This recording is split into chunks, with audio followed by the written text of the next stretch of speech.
So to the men who love us, let me just try to paint a picture of what it will feel like if America, the wealthiest nation on earth, keeps revoking basic care from its women, and how it will affect every single woman in your life.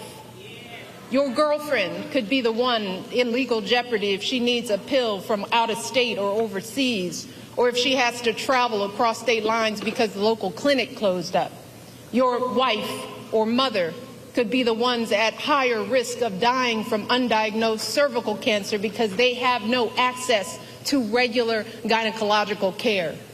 Your daughter could be the one too terrified to call the doctor if she's bleeding during an unexpected pregnancy. Your niece could be the one miscarrying in her bathtub after the hospital turned her away. And this will not just affect women, it will affect you and your sons. The devastating consequences of teen pregnancy won't just be borne by young girls, but also by the young men who are the fathers. They too will have their dreams of going to college, their entire futures totally upended by an unwanted pregnancy. If you and your partner are expecting a child, you will be right by her side at the checkups, terrified if her blood pressure is too high, or if there's an issue with the placenta, or if the ultrasound shows that the embryo was implanted in the wrong place, and the doctors aren't sure that they can intervene to keep the woman you love safe. If your wife is shivering and bleeding on the operating room table during a routine delivery gone bad, her pressure dropping as she loses more and more blood, or some unforeseen infection spreads and her doctors aren't sure if they can act, you will be the one praying that it's not too late. You will be the one pleading for somebody, anybody, to do something. And then there is the tragic but very real possibility that in the worst case scenario, you just might be the one holding flowers at the funeral. You might be the one left to raise your children alone. See, these are just some of the ways women die during childbirth. And I don't want to be a downer, y'all. But in many cases, there is no warning, and things go bad very quickly. And when it happens, every second of hesitation or delay can lead to devastating outcomes. So I am asking y'all from the core of my being to take our lives seriously. Please,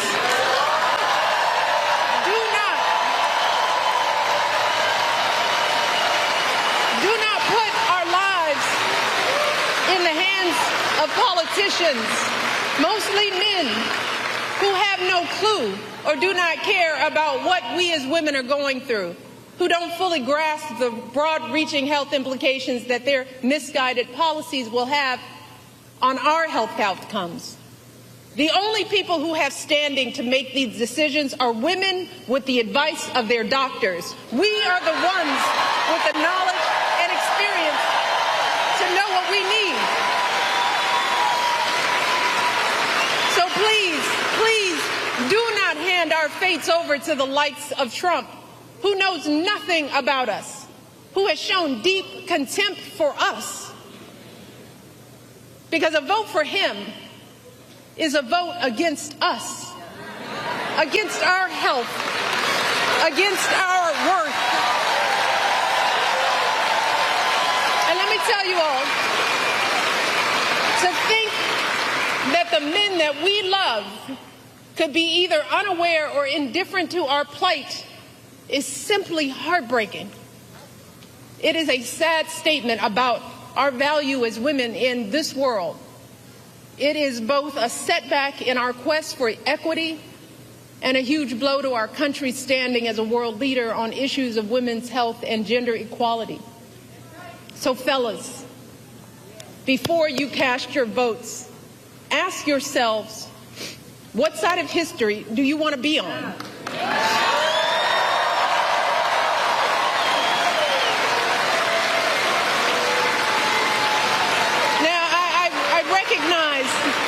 That there are a a lot of angry, disillusioned people out there, upset with the slow pace of change.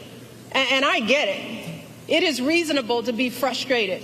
We all know we have a lot more work to do in this country.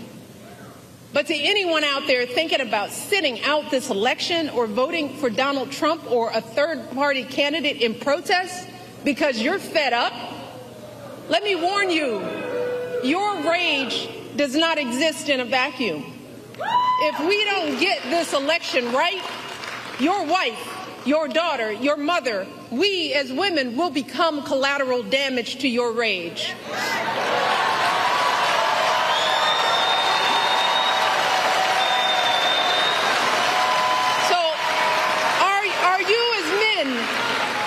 To look into the eyes of the women and children you love and tell them that you supported this assault on our safety?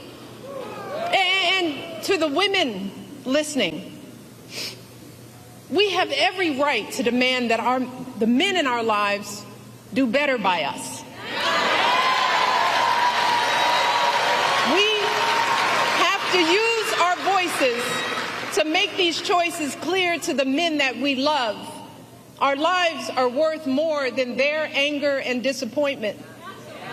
And we are more than just baby-making vessels.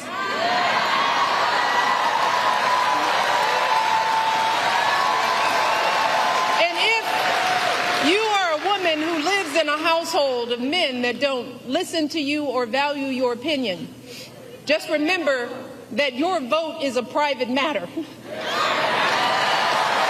Regardless of the political views of your partner, you get to choose. You get to use your judgment and cast your vote for yourself and the women in your life. Remember, women, standing up for what is best for us can make the difference in this election. So let us use our voices in these final days to make it plain to the men in our lives that we need to stand not with Trump, but with us.